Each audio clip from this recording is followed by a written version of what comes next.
তাই নয় কি?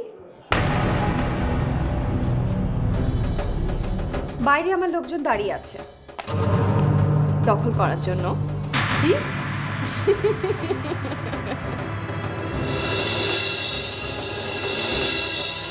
আমার সময় কম। আন্টি, আপনার সিদ্ধান্তটা আমার জানা দরকার।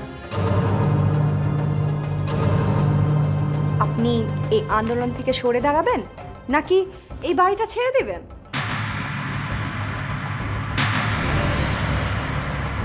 তুমি লিমিট ক্রস করছো। পাটরি বংশের কেউ কখনো আমার সামনে এভাবে কথা বলে না। হ্যাঁ হ্যাঁ, তাই জন্যই তো আমার ড্যাডির এখন এই অবস্থা। বাবা অসহায় হয়েছে অনলি বিকজ অফ তার পাপের জন্য। ভার্সিটির টিচিং প্রফেশনের মতো এত নোবেল একটা প্রফেশন ছেড়ে সে এরকম ডিসঅনেস্ট একটা ওয়েতে আছে। আর তারপর তোমার মতো একটা মেয়ের হাতে সে কোটি কোটি টাকা তুলে দিয়েছে।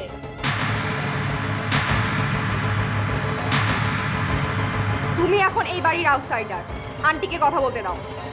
ববি, তুমি যে দলিল নিয়ে আন্টির মাতৃত্বকে জিম্মি করে তোমার ড্যাডিকে বাঁচাতে চাইছো, সেই স্বপ্ন তোমার কোনো দিনও পূরণ হবে না।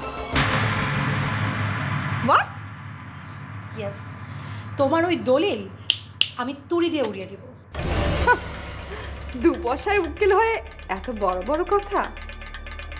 তুমি যেমন ভুলিয়ে ভালিয়ে আবিরকে দিয়ে তোমার ওই দলিলটা সিগনেচার করিয়েছো, আমিও আবিরকে মানসিক রোগী সেটা প্রমাণ করিয়েছি। কি কি বলেন আপনি? হ্যাঁ, আবির মানসিকভাবে অসুস্থ, ও মানসিক রোগী।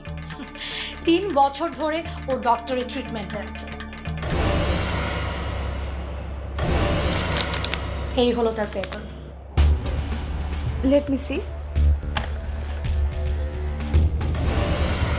আবির, বেবি, আবির। ও আসবে না, তুমি গলা নামিয়ে কথা বলো।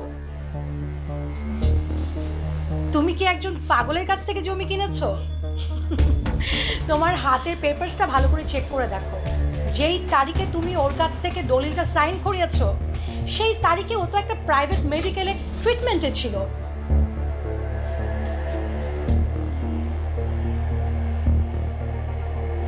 একটা কাজ কর, ভেতরে যাও, ওখানে তোমার সে পাগলা প্রেমিকটা আছে, গিয়ে ওর মেন্টাল ট্রিটমেন্টটা শুরু করো, যাও।